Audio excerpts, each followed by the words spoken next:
ও মুসলমান ইমানদার আল্লাহর গোলাম, এই দুনিয়াটা হলো হাদিসের বাক্যে বলে এই দুনিয়াটা হলো একটা পরীক্ষার জায়গা, একটা পরীক্ষার জায়গা। যখন বাচ্চারা স্কুল এবং কলেজের মধ্যে পরীক্ষা দেয়, ভালো ফলাফল হলে তার বাবা খুশি হয়ে যায়, তার মা খুশি হয়ে যায়, তার আত্মীয় স্বজন খুশি হয়ে যায়। এরকম ভাবে যারা কিয়ামতের দিন জান্নাতি ব্যক্তি হিসেবে ঘোষণা হবে, সমস্ত ফেরেশতারা খুশি হয়ে যাবেন, আল্লাহ তাআলা খুশি হয়ে যাবেন, সে নিজেও খুশি হয়ে যাবেন, সমস্ত জান্নাতীরা খুশি হয়ে যাবেন। আর যদি আপনি আমি জাহান্নামী হয়ে চিহ্নিত হই, তো আমার ছেলে মেয়ে যদি জান্নাতি হয়, আমার ছেলে মেয়েকে আপনাদেরকে ঘৃণা করবে, আপনাদের সমস্ত ফেরেশতারা ঘৃণা করবে। আল্লাহ তাআলা আপনার দিকে গম্ভীর ভাব নিয়ে, অনেক বহারিয়তের ভাব নিয়ে তাকায় থাকবেন। আল্লাহ তাআলা বলবেন, লিমানিল মুলকুল লিল্লাহিল ওয়াহিদিল কাহ্হার। কোথায় গেল আজকে তোমার বাদশাহী? কোথায় গেল তোমার এই গম্ভীরতা ভাব? কোথায় গেল রাজা ফিরাউন? কোথায় গেল হামান? কোথায় গেল সাজ্জাদ? আজকে তোমরা আসো আমার দিকে। কে করো কত বড় বাদশাহ, আজকে তোমরা আমার দিকে অগ্রসর হও। আজকে আমি এক কিঞ্চিত ওমাইয়ামাল মিসকালা যাররাতিন খায়রান ইয়ারা ওমাইয়ামাল মিসকালা যাররাতিন শাররান ইয়ারা। যে যতটুকু আমল নিয়ে আসে তার কিঞ্চিত পরিমাণ কম বেশি করা হবে না। যে ভালো আমল নিয়ে আসছেন তাকে ভালো আমলের বদলা দেওয়া হবে। যে খারাপ আলহামদুলিল্লাহ, এই মাহফিলে আমরা যারা আসতে পারছি, আল্লাহ তাআলার মজলিস, দ্বীনি মজলিস, দূর দূরান্ত থেকে আগত আল্লাহ পাকের আশিকিন, জাকিরিন, শাকিরিন, মুহিব্বিন, মুহিব্বিন আযম, কলিজার টুকরা, স্নেহের ছোট ভাই, পর্দার আড়ালের মা ও বোনেরা, সকলেই সর্বোপরি শুকরিয়া আদায় করি সেই মহান রবের প্রতি, যেই আল্লাহ তাআলা আমাদেরকে একটা দ্বীনি মাকাম, দ্বীনি মজলিসে আসার বসার জন্য তৌফিক দান করছেন। সেই মালিকের প্রতি সকলেই শুকরিয়া আদায় করে আলহামদুলিল্লাহ। মহানবী, শ্রেষ্ঠ নবী, আখির নবী, শেষ নবী, সরকার দো আলম নবী, যিনি ইহকাল এবং পরকালের নবী, যেই নবীকে সৃষ্টি না করলে আসমান, জমিন, পাহাড়, পর্বত, যে নক্ষত্র কিছুই সৃষ্টি করা হতো না, সেই নবীর প্রতি আমরা সংক্ষিপ্ত দরুদ পড়ি সাল্লাল্লাহু আলাইহি ওয়াসাল্লাম। হাদিসের মধ্যে বলেন, মান সাল্লা আলাইয়া ওয়াহিদাতান সাল্লাল্লাহু আলাইহি আশারা। কোন ব্যক্তি যদি নবীর উপর দরুদ পাঠ করে, আল্লাহ তাআলা তাহার উপর 10টা রহমত নাজিল করেন। বলেন সুবহানাল্লাহ। যেই বান্দার উপর একটা রহমত থাকবে, যে তাহাকে দুনিয়ার হাজারো মুসিবত তাহাকে কিছুই করতে পারবে না। এই জন্য প্রত্যেকটা কাজের শুরুতে দরুদ দিয়ে শুরু করতে হয়। দ্বিতীয় নম্বর বিষয় হলো, আমরা যখন যে কোনো কাজ করব, বিসমিল্লাহ দিয়ে শুরু করব। বিসমিল্লাহ দিয়ে শুরু করার দ্বারা ওই কাজটার মধ্যে বরকত হয়, যে ওই কাজটার মধ্যে যত ধরনের খারাপি, যত ধরনের যে ক্ষতি হওয়ার আশঙ্কা ছিল, সেই বিসমিল্লাহ দিয়ে শুরু করার কারণে যে সমস্ত ক্ষতিসাধক জিনিসগুলো আপনার থেকে দূরে চলে যাবে। এই জন্য বিসমিল্লাহ দিয়ে শুরু করব। কাজের শুরুতেই নবীর প্রতি দরুদ পাঠ করব। এক তো আল্লাহর নামে আমি বিসমিল্লাহ দিয়ে শুরু করলাম, দ্বিতীয়ত নবীর দরুদ দিয়ে শুরু করলাম। যে দরুদ পড়লাম, যে বিসমিল্লাহ বললাম, আল্লাহ তাআলা খুশি হইলেন। আর যখন দরুদ পড়লাম, আমার উপর রহমত নাজিল হইল। যে যখন আল্লাহ তাআলা এবং আল্লাহ তাআলার রহমত আমাদের প্রতি থাকবে, তো তখন হাজারো মুসিবত আমাদেরকে কিছুই করতে পারবে না। এই জন্য আমরা দুনিয়াবি হোক, আখিরাতে হোক, যত কাজ আছে আমরা বিসমিল্লাহ দিয়ে শুরু করব। আমার আলোচনার বিষয় মৃত্যু সম্পর্কে সংক্ষিপ্ত কিছু কথা বলবো। আল্লাহ তাআলা আমাকে আমলের নিয়তে, আপনাদেরকে আমলের নিয়তে শুনবার জন্য, আমাকে বলবার জন্য তৌফিক দান করুন। সকলে বলেন আমিন। দুনিয়ার মধ্যে যত মাখলুক আল্লাহ তাআলা সৃষ্টি করেছেন, প্রত্যেকটা মাখলুকের মৃত্যুর স্বাদ গ্রহণ করতে হবে, এটা আমরা প্রত্যেকেই জানি। এক বর্ণনায় পাওয়া যায় দুনিয়ার মধ্যে আল্লাহ তাআলা 18 লাখ বা 18,000 মাখলুকাত দুনিয়ার মধ্যে সৃষ্টি করছেন। অন্যান্য হাদিসের কিতাবের মধ্যে পাওয়া যায় যে 1 লাখ, কোথাও পাওয়া যায় যে 2 লাখ। এরকম মতান্তরে আল্লাহ তাআলা যত ধরনের মাখলুক দুনিয়ার মধ্যে সৃষ্টি করছেন, প্রত্যেকটা মাখলুকের মৃত্যুর স্বাদ গ্রহণ করতে হবে। মৃত্যুর স্বাদ গ্রহণ করতে হবে, এই ব্যাপারে আল্লাহ তাআলা কোরআনের মধ্যে কি বলেন? আল্লাহ তাআলা বলেন, ইয়া আইয়ুহাল্লাযীনা আমানু ইয়া আইয়ুহাল্লাযীনা আমানু ইয়া আইয়ুহাল্লাযীনা আমানু হাক্কা তুকাতিহি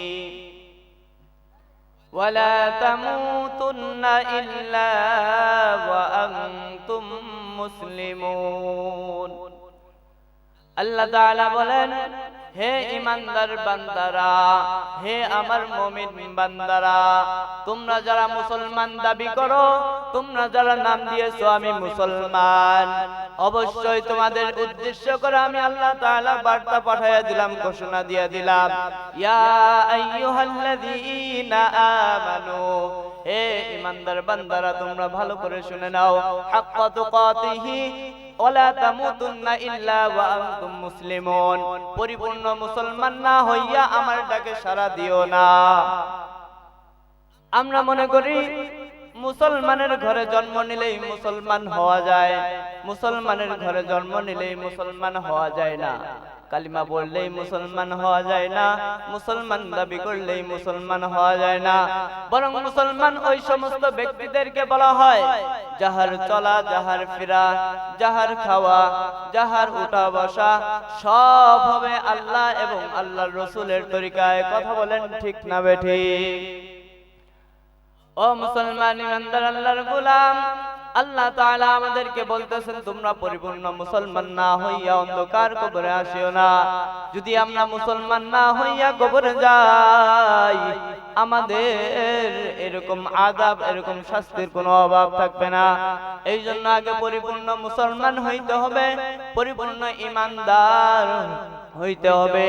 আজকে আমরা দুনিয়ার মধ্যে চলাফেরা করি, অনেক ধরনের গম্ভীর ভাব নিয়ে চলাফেরা করি, অনেক ধরনের ভাব শরীরের মধ্যে, অথচ আল্লামা খাজা মাসুদ রাহমাতুল্লাহি আলাইহি একটা ঘটনার মধ্যে জানায় দেয়, একদিন আল্লামা খাজা মাসুদ রাহমাতুল্লাহি আলাইহি রাস্তা দিয়ে চলতেছিলেন, এমন সময় একটা যুবক গম্ভীর ভাব নিয়ে রাস্তা দিয়ে হেঁটে যায়। বলে, ও যুবক তুমি দাঁড়াও, তোমাকে আমি চিনি, তোমার বংশ পরিচয় আমি চিনি, তুমি এরকম গম্ভীর ভাব নিয়ে, এরকম ভাব নিয়ে রাস্তার মধ্যে কেন চলাফেরা করতেছ? এই যুবক ডাক দিয়ে বলে, ও হুজুর আপনি কি আমার সাথে ইয়ারকি করেন? আপনাকে আমি কোনোদিন দেখি নাই, আপনার সাথে আমার কোনোদিন দেখা সাক্ষাৎ হয় নাই, আপনি আমার বংশ পরিচয় কিভাবে চিনেন? আপনি আমার নামই বা কিভাবে জানেন? বলে, ও বাবা শোনো, এই দুনিয়ার মধ্যে আমরা কেউ থাকতে আসি নাই, কেউ থাকতে পারবো না, আমি তোমার এতটুকু বংশ পরিচয় জানি, তোমার বাবা আসছে খালি হাতে, তোমার দাদা আসছে খালি হাতে, তুমি খালি হাতে, আবার যাইতে হবে খালি হাতে। অতএব যদি আসতেই হয় খালি হাতে, যদি যাইতেই হয় খালি হাতে, সামান্য মাঝখানে সময়ের মধ্যে তোমার আবার কিসের ভাব? যুবকের হৃদয়ের স্পন্দন খুলে দিলেন আল্লাহ তাআলা। যখন যুবকের স্পন্দন খুলে দিলেন, যুবক বুঝতে পেরে ওই আল্লামা খাজা মাসুদ রাহমাতুল্লাহি আলাইহি কাছে ক্ষমা চান, ও হুজুর আমি এতদিন বুঝতে পারি নাই, দুনিয়ার মধ্যে তো আমার বাবাও আসছে খালি হাতে, আমিও আসছি খালি হাতে, যাইতেও হবে খালি হাতে, অতএব আর আমি জীবনেও ভাব করব না। কবি বলেন, এহি হাম সব মুসাফির হায় ওহি আখির ঠিকানা, কোই আগে রওয়ানা হায় কোই পিছে রওয়ানা। এই জায়গার মধ্যে আমরা সবাই মুসাফির, কেউ একদিন দুনিয়ার মধ্যে আগে আসছি, আবার কেউ একদিন পরে আসছি। তাকিয়ে দেখেন, বাবা আছে ছেলে নাই, মা আছে মেয়ে নাই, বাবা আছে তো সন্তান নাই, সন্তান আছে তো বাবা নাই। এটাই হলো দুনিয়ার নিয়ম। আমরা দুনিয়ার মধ্যে আসছি সামান্য জিন্দেগির হায়াত নিয়ে, সামান্য হালকা হায়াত নিয়ে আমরা দুনিয়ার মধ্যে আসছি। 60-70 বছরের জিন্দেগির মধ্যে যদি ঈমান এবং আমলের বইটাকে মজবুত করতে না পারি, আমাদের ইহকালও শেষ হয়ে যাবে, পরকালও শেষ হয়ে যাবে। আর দুনিয়া মাজরাতুল আখিরাহ। ও মুসলমান ইমানদার আল্লাহর গোলাম, এই দুনিয়াটা হলো, হাদিসের বাক্যে বলে, এই দুনিয়াটা হলো একটা পরীক্ষার জায়গা, একটা পরীক্ষার জায়গা। যখন বাচ্চারা স্কুল এবং কলেজের মধ্যে পরীক্ষা দেয়, ভালো ফলাফল হলে তার বাবা খুশি হয়ে যায়, তার মা খুশি হয়ে যায়, তার আত্মীয় স্বজন খুশি হয়ে যায়। এরকম ভাবে যারা কিয়ামতের দিন জান্নাতি ব্যক্তি হিসেবে ঘোষণা হবে, সমস্ত ফেরেশতারা খুশি হয়ে যাবেন, আল্লাহ তাআলা খুশি হয়ে যাবেন, সে নিজেও খুশি হয়ে যাবেন, সমস্ত জান্নাতীরা খুশি হয়ে যাবেন। আর যদি আপনি আমি জাহান্নামী হয়ে চিহ্নিত হই, তো আমার ছেলে মেয়ে যদি জান্নাতি হয়, আমার ছেলে মেয়েকে আপনাদেরকে ঘৃণা করবে, আপনাদের সমস্ত ফেরেশতারা ঘৃণা করবে, আল্লাহ তাআলা আপনার দিকে গম্ভীর ভাব নিয়ে, অনেক বহারিয়তের ভাব নিয়ে তাকায় থাকবেন। আল্লাহ তাআলা বলবেন, লিমানিল মুলকুল লিল্লাহিল ওয়াহিদিল কাহ্হার। কোথায় গেল আজকে তোমার বাদশাহী? কোথায় গেল তোমার এই গম্ভীরতা ভাব? কোথায় গেল রাজা ফিরাউন? কোথায় গেল হামান? কোথায় গেল সাজ্জাদ? আজকে তোমরা আসো আমার দিকে। কে করো কত বড় বাদশা, আজকে তোমরা আমার দিকে অগ্রসর হও। আজকে আমি এক কিঞ্চিত ওমাইয়ামাল মিসকালা যাররাতিন খায়রান ইয়ারা ওমাইয়ামাল মিসকালা যাররাতিন শাররান ইয়ারা। যে যতটুকু আমল নিয়ে আসছে তার কিঞ্চিত পরিমাণ কম বেশি করা হবে না। যে ভালো আমল নিয়ে আসছেন তাকে ভালো আমলের বদলা দেওয়া হবে, যে খারাপ আমল নিয়ে আসছেন তাকে খারাপ আমল নেওয়া হবে, একটুও কম বেশি করা হবে না। ও মুসলমান ইমানদার আল্লাহর গোলাম, আল্লাহ তাআলা বলেন, ইন্নাল্লাহা আশতারা মিনাল মুমিনিনা আনফুসাহুম ওয়া আমওয়ালাহুম বিআন্না লাহুমুল জান্নাহ। ও মুসলমান ইমানদার আল্লাহর গোলাম, আল্লাহ তাআলা এই কোরআনের আয়াতের মধ্যে জানায় দেয়, ও দুনিয়াবাসী তোমরা শুনে নাও, আমি আল্লাহ তাআলা তোমাদেরকে দুনিয়ার মধ্যে পাঠাইছি, ঠিক আছে? পাঠাইছি একমাত্র উদ্দেশ্য হলো তোমরা আমি আমার রবের গোলামি করবা, আমি আমার রবের ইবাদত করবা, আমি আমার রবের দাসত্বকতা করবা। ইন্নামাল মুমিনুনা আল্লাযীনা ইযা যুকিরাল্লাহু ওয়াজিলাত কুলুবুকুম ওয়া ইযা তুলিয়াত আলাইহিম আয়াতুহু যাদাতুহুম ঈমানা। যে সদা সর্বদা তোমরা জিকিরের মধ্যে লিপ্ত থাকবা, সদা সর্বদা তোমরা হাঁটতে চলতে ফিরতে উঠতে বসতে তোমরা আমি আল্লাহ তাআলার গুণগান গাইবা, এর বদলায় আমি তোমাদেরকে আমি জান্নাত পুরস্কার দিয়ে দেব। বলেন সুবহানাল্লাহ। ও মুসলমান ইমানদার আল্লাহর গোলাম, সময় সংক্ষিপ্ত হওয়ার কারণে কথাগুলো স্পিরিটে বলা হইতেছে, খুবই মনোযোগ দিয়ে শুনবেন। কে গেল বা কে আসলো দেখার সময় নাই। এটা হলো জান্নাতের বাগান। এই বাগানের মধ্যে যদি আপনি একবার বলেন সুবহানাল্লাহ, আল্লাহ তাআলা বলেন, বান্দা যখন সুবহানাল্লাহর ডাক দেয়, আমার আসমান এবং জমিনের মধ্যে যত ফাঁকা জায়গা থাকে আমি আল্লাহ তাআলা নেকি দ্বারা পরিপূর্ণ করিয়া দেই। বলেন সুবহানাল্লাহ। মুসা আলাইহিস সালাতু ওয়াস সালাম আল্লাহ তাআলার কাছে যায় বলেন, ওগো আল্লাহ, আমাকে আপনি এমন একটা কালিমা দিন, যেই কালিমা পড়তে অনেক সহজ, আমলের দিক দিয়েও অনেক সহজ, সওয়াবের দিক দিয়েও অনেক বেশি, যেই কালিমা অন্য কেউ জানে না। মুসা আলাইহিস সালাতু ওয়াস সালামকে আল্লাহ তাআলা বলে, ও মুসা, তুমি আমল করো কালিমা লা ইলাহা ইল্লাল্লাহ।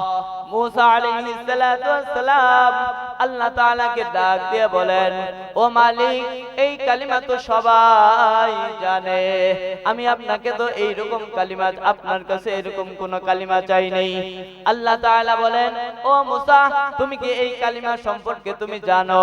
এই কালিমার এত সওয়াব, সাত আসমান জমিন যদি এক পাল্লাই দেওয়া হয়, এই কালিমাকে যদি এক পাল্লাই দেওয়া হয়, তো এই কালিমার ভারী আল্লাহ তাআলার কাছে বেশি হয়ে যাবে, এই কালিমার ওজনই বেশি হয়ে যাবে। অতএব অতএব এই কালিমার উপর আমল করো। ও মুসলমান, ছোট ছোট আমলের অনেক ফজিলত।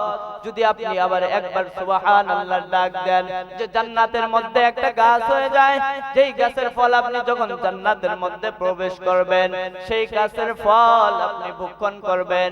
কিয়ামতের দিন কিছু সংখ্যক মানুষ আফসোস করবেন, হায় হায়, দুনিয়ার মধ্যে আমি যদি একবার সুবহানাল্লাহর ডাকটা আরো বেশি দিতাম, আমার জান্নাতের মধ্যে না জানি কত ফলের গাছ থাকতো। অমুকের জান্নাতের মধ্যে এত ফলের গাছ, আমার জান্নাতের মধ্যে এত কম কেন? আরে যদি আমি একবার সুবহানাল্লাহর ডাক দিতাম, আমার জান্নাতের মধ্যে আরেকটা গাছ হয়ে যাইতো। ও মুসলমান, সময় থাকতে সময়ের কদর করতে হবে। যদি সময় ফুরে যায়, হাজার বার যদি আপনি সুবহানাল্লাহ আলহামদুলিল্লাহ ডাক দেন, তো তখন কোনো কাজে লাগবে না। এই জন্য মুসলমান, হায়াতের জিন্দেগি খুবই সীমিত। কখন কে মারা যাব কোনো গ্যারান্টি নাই। আল্লামা আশরাফ আলী থানভী রাহমাতুল্লাহি আলাইহি এই ঘটনা বলে আমি আমার আলোচনা সংক্ষিপ্ত করে দেব। আল্লামা আশরাফ আলী থানভী রাহমাতুল্লাহি আলাইহি তিনি তিনার কিতাবের মধ্যে লেখেন, কোন একদল মানুষ ঢাকা থেকে বরিশালের উদ্দেশ্যে রওনা দেয়। তারা কখনো জাহাজের মধ্যে ওঠে নাই, জাহাজের মধ্যে করে উঠে রওনা দিয়েছেন। পথের মধ্যে জাহাজটা যখন থেমে গেছে, তখন ঘোষণা দিয়ে গেছে, ও জাহাজের যাত্রীরা, তোমরা ভালো করে শুনে নাও, তোমাদেরকে হোটেল বিরতি 20 মিনিট দেওয়া হলো। যারা 20 মিনিটের পরে আসবা, তোমাদেরকে আর লঞ্চে ওঠার কোনো সুযোগ থাকবে না, লঞ্চ ছেড়ে দিবে। অতএব দ্রুত তোমরা খানা পিনা সেরে আবার লঞ্চের মধ্যে চলে আসবা, দেরি করবা না। যারা নতুন লঞ্চের মধ্যে উঠছে, তারা লঞ্চ থেকে নামার পরে দেখে লঞ্চের মধ্যে যে সৌন্দর্যতা, সেই সৌন্দর্যতার চাইতেও ওই প্রদীপের মধ্যে সৌন্দর্যতা বেশি, ওই হোটেলের মধ্যে সৌন্দর্যতা বেশি। এখন এরা বন্ধুরা পরামর্শ করে, আমরা আরো আধা ঘন্টা পরে যাব। জাহাজ মালিক বলছে 20 মিনিট পরে যাইতে, আমি 20 মিনিট পরে যাব না, আমরা একটু 10 মিনিট লেট করে যাব। এই বন্ধুরা যখন এইরকম বুদ্ধি পরামর্শ করলো, এদিকে 20 মিনিট পর জাহাজ ছেড়ে দিল। এরা আধা ঘন্টা পরে নদীর কিনারে আইসা দেখে জাহাজ নাই, জাহাজ তাদের থেকে চলে গেছে। তখন তারা কোথায় থাকবে, কোথায় ঘুমাবে, কোনো কিনারা পায় না। নদীর পাড় দিয়ে ঘুরে আর আফসোস করে, হায় আমি এটা কি করলাম, হায় আমি কি করলাম, হায় আমি কি করলাম, হায় আফসোস, কেন 10 মিনিট আগে আসলাম না। ও মুসলমান ইমানদার আল্লাহর গোলাম, আল্লাহ তাআলা আপনাকে আমাকে দুনিয়ার মধ্যে পাঠাইছেন। যখন আপনার হায়াত নামের সম্পদটা শেষ হয়ে যাবে, সেদিন আপনি হাজারো মাথার মধ্যে আছড়াবেন, নিজের শরীরে নিজে কামড়াবেন আর বলবেন, হায় আফসোস, আমি কি করলাম। দুনিয়ার মধ্যে কেন একবার সুবহানাল্লাহ বেশি বললাম না, একবার কেন আলহামদুলিল্লাহ বেশি বললাম না, একবার কেন আল্লাহু আকবার বেশি বললাম না, একবার কেন আমি কোরআন তেলাওয়াত আরো 1 পৃষ্ঠা কোরআন শরীফ তেলাওয়াত বেশি করলাম না, যে তখন আফসোস করে কোনো ফায়দা হবে না, কোনো লাভ হবে না। এইজন্য বলে, ইযা মাতাল ইনসান ইনকাতা আমালুহু, যখন একটা ব্যক্তি মারা যায়, তার সমস্ত আমলের দরজা বন্ধ হয়ে যায়।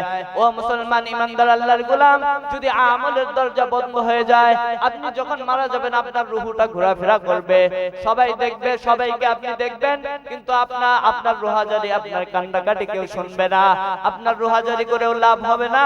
ও মুসলমান, তখন আফসোস করবেন, আমি এটা কি করেছিলাম, জীবদ্দশায় আমি এই হায়াতের কদর করি নাই, আজকে কেউ কিন্তু আমার মূল্যায়ন করে না, আমার কোনো কদর করে না। ও মুসলমান, এই জন্য বলি, সময় থাকতে সময়ের কদর করা দরকার। আমরা সময় থাকতে সময়ের কদর করব, হায়াত থাকতে হায়াতের কদর করব। আল্লাহ তাআলার কাছে দোয়া করব, এখনো সময় আছে, তওবা করে নেব।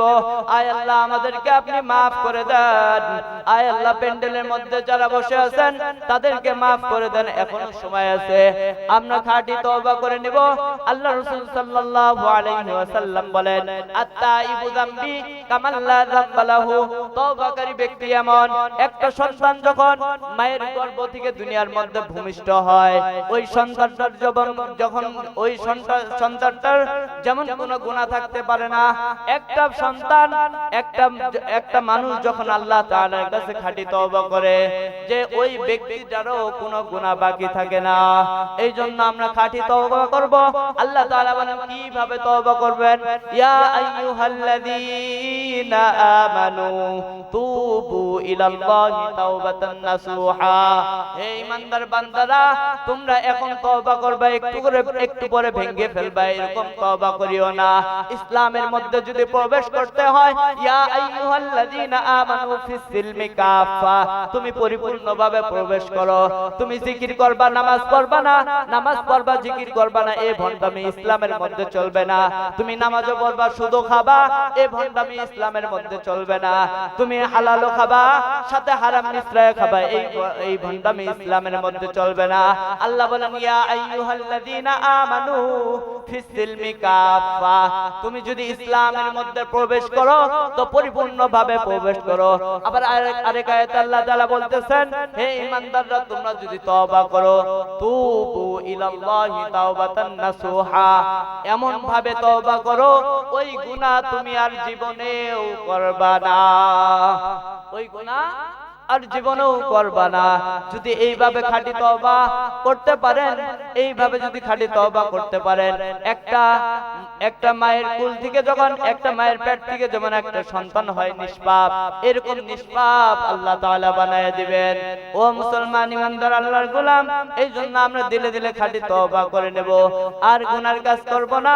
সবাই দুইটা হাত আল্লাহ তাআলার কাছে দেখায় দেন। ওগো মালিক, আপনি তাকিয়ে দেখেন এই প্যান্ডেলের মধ্যে অনেকে দুইটা হাত উত্তোলন করেছিল। মালিক, আয় আল্লাহ, আপনি তাদের হাতগুলোকে কবুল করে নেন। আয় আল্লাহ, তাদেরকে 5 ওয়াক্ত নামাজি ঈমানদার আমলদার বানায় দেন। আয় আল্লাহ, ঈমান এবং আমল নিয়ে কবরে যাওয়ার জন্য তৌফিক দান করে দেন। আয় আল্লাহ, যতটুকু কথা আমি বললাম, আমাকে এবং আপনাদের সবাইকে যারা শুনলেন, যারা শ্রবণ করলেন, আয় আল্লাহ, খাস করে তাদেরকে আমল করার জন্য, আমাকে আমল করার জন্য তৌফিক দান করিয়া দেন। ওয়া আখির দাওয়ানা আনিল হামদুলিল্লাহি রাব্বিল আলামিন। আসসালামু আলাইকুম ওয়া রাহমাতুল্লাহি ওয়া বারাকাতুহু।